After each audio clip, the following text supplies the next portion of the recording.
जय माता दी भक्तजनों, कैसे हैं आप सब। आप सभी पर माता रानी की कृपा बनी रहे। चलिए, सती पतिव्रता स्त्रियों में आज माता सती सावित्री की बात करते हैं। मध्य देश के नरेश अश्वपति धर्म के प्राण थे। धर्मानुकूल पवित्र आचरण एवं इंद्रिय संयम पूर्वक भगवत भजन ही उनके जीवन का आधार था। 18 वर्षों तक सावित्री देवी की आराधना करके इन्होंने संतति प्राप्ति का आशीर्वाद पाया था। सावित्री ने इन्हीं की सौभाग्यवती पत्नी, जो मालव नरेश की कन्या थी, के गर्भ से जन्म लिया था। सावित्री अपूर्व गुणशीलवती थी। वह क्रमशः बढ़ती हुई विवाह के योग्य हुई। उस समय वह ब्रह्माव्यंतर सौंदर्य के जीवित प्रतिमा से प्रतीत होती थी। अनुपम रूप लावण्य के साथ उसमें अतुलनीय तेज भी उद्भासित हो रहा था, जिसके कारण लोग उसे देवकन्या समझ लेते थे और इसी कारण कोई भी राजकुमार उसका पति बनने का साहस नहीं कर सका। सावित्री को पूर्णवयस्क देखकर चिंतित अश्वपति ने उसे स्वयं वर ढूंढने का आदेश दिया। अत्यंत लज्जा और संकोच से माता पिता के चरणों का स्पर्श कर वह वृद्ध मंत्रियों के साथ रथारूढ़ होकर रमणीय तपोवन की ओर चली। कुछ दिनों के बाद जब वह लौटी, तब देवर्षि नारद उसके पिता के समीप बैठे हुए मिले। चरण स्पर्श करने पर अश्वपति के साथ श्री नारद जी ने भी उसे प्रेम पूर्वक आशीष दी। अश्वपति ने सावित्री को वरान्वेषण के लिए भेजा था। वह संवाद श्री नारद जी को पहले ही बतला दिया गया था। उन्होंने सावित्री से धीरे से कहा, बेटी, तुमने किसे पति चुना है, देवर्षि से बता दो। सावित्री ने नतमुख हो अत्यंत संक्षेप से कहा, साल्व देश के धर्मपरायण नरेश धूम्रसेन के पुत्र का नाम सत्यवान है। सत्यवान ने जन्म तो नगर में लिया था, परंतु उनका लालन पालन तपोवन में हुआ है। मैंने उन्हीं के चरणों में अपने को समर्पित करने का निश्चय किया है। धूम्रसेन नेत्रहीन हो गए हैं और उनके एक पुत्र शत्रु राजा ने उनका राज्य भी छीन लिया है। वे अपनी पतिव्रता पत्नी और शीलवान तथा धर्मज्ञ सुपुत्र के साथ तपोवन में निवास कर रहे हैं। इस प्रकार सत्यवान का जीवन ऋषि कुमारों सा हो गया है। उदास मुँह होकर श्री नारद जी ने कहा, राजन, यह अत्यंत खेद की बात है। निश्चय ही सत्यवान रूप, शील और गुणों में अद्वितीय हैं, किंतु 1 वर्ष के बाद ही उनकी आयु समाप्त हो जाएगी।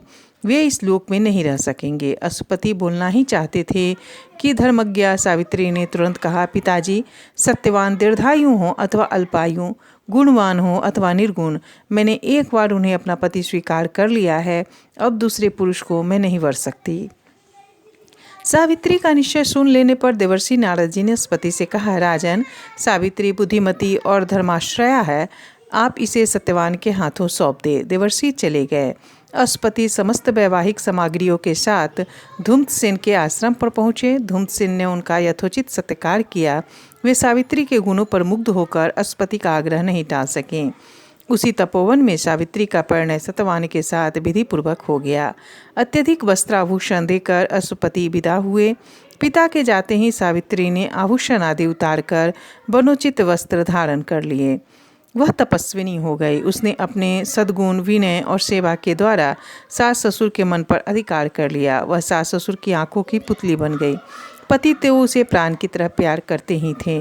सावित्री से पूरा परिवार परम संतुष्ट था। वह स्वयं संतुष्ट और अत्यंत सुखी दिखती थी, परंतु उसे श्री नारद जी की बात याद थी। उसका हृदय प्रतिक्षण अशांत रहता था। पति की मृत्यु की स्मृति से उसका कलेजा कांप जाता था। उधर समय सरिता की तीव्र धारा की भांति द्रुत गति से भागा जा रहा था।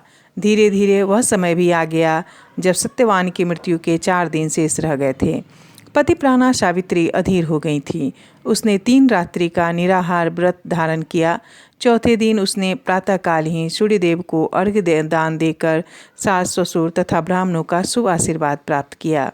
इसके बाद देवर्षि नारद जी के वचनानुसार वही दिन आ गया जिस दिन सत्यवान को कालग्रास बनना था। सत्यवान समाधि लेने चले, तब सास ससुर की आज्ञा लेकर सावित्री उस दिन उनके साथ ही गई।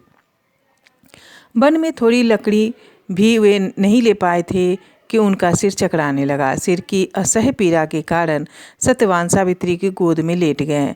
फूल सी कोमल सावित्री का हृदय हाहाकार कर उठा।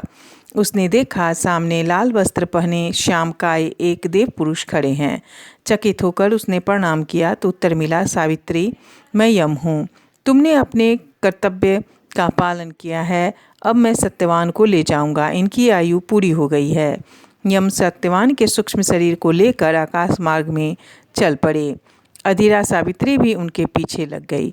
यमराज ने उसे लौटने के लिए कहा तो वह बोली, भगवान, पतिदेव के साथ मुझे अत्यंत प्रिय है, मेरे गति कहीं नहीं रुकेगी, मैं इनके साथ ही चलूँगी।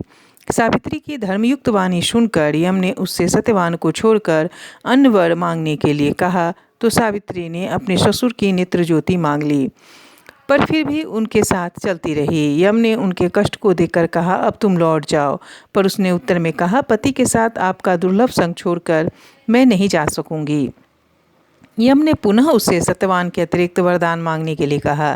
सावित्री ने अपने ससुर का खोया राज्य मांग लिया। यम ने देखा वह अब भी पीछे चली आ रही है और रह रहकर प्रार्थना करती हुई सत्संग, महिमा तथा धर्मयुक्त बातें कहती जाती है। प्रसन्न होकर यमराज ने फिर वैसे ही वरदान मांगने के लिए कहा तो उसने अपने निसंतान पिता के लिए 100 औरस पुत्र मांग लिए। चौथी बार यमराज शर्त लगाना भूल गए, तब उसने अपने लिए भी सत्यवान से 100 पुत्रों का वरदान प्राप्त कर लिया। इतने पर भी उसने यम का साथ नहीं छोड़ा। सतीत्व के कारण उसकी गति अबाध थी। उसमें यम की स्तुति करते हुए कहा, भगवान, अब तो आप सत्यवान के जीवन का ही वरदान दीजिए, इससे आपके ही सत्य और धर्म की रक्षा होगी। पति के बिना 100 पुत्रों का आपका वरदान सत्य नहीं हो सकेगा। मैं पति के बिना सुख, स्वर्ग, लक्ष्मी और जीवन की भी इच्छा नहीं रखती। अत्यंत संतुष्ट होकर यम ने सत्यवान को अपने पास से मुक्त कर दिया और अपनी ओर से 400 वर्ष की नवीन आयु दे दी। सतीत्व के प्रभाव से नवीन प्रारब्ध बन गया। इस प्रकार सावित्री ने अपने सुहाग की रक्षा की तथा अपने पतिव्रत से पतिकुल तथा पितृकुल दोनों को सुखी बनाया। पतिव्रताओं की अमोघ शक्ति को तो उसने जगत के सामने उपस्थित किया, ये अलग ही एक बात है। जय श्री कृष्ण, राधे राधे।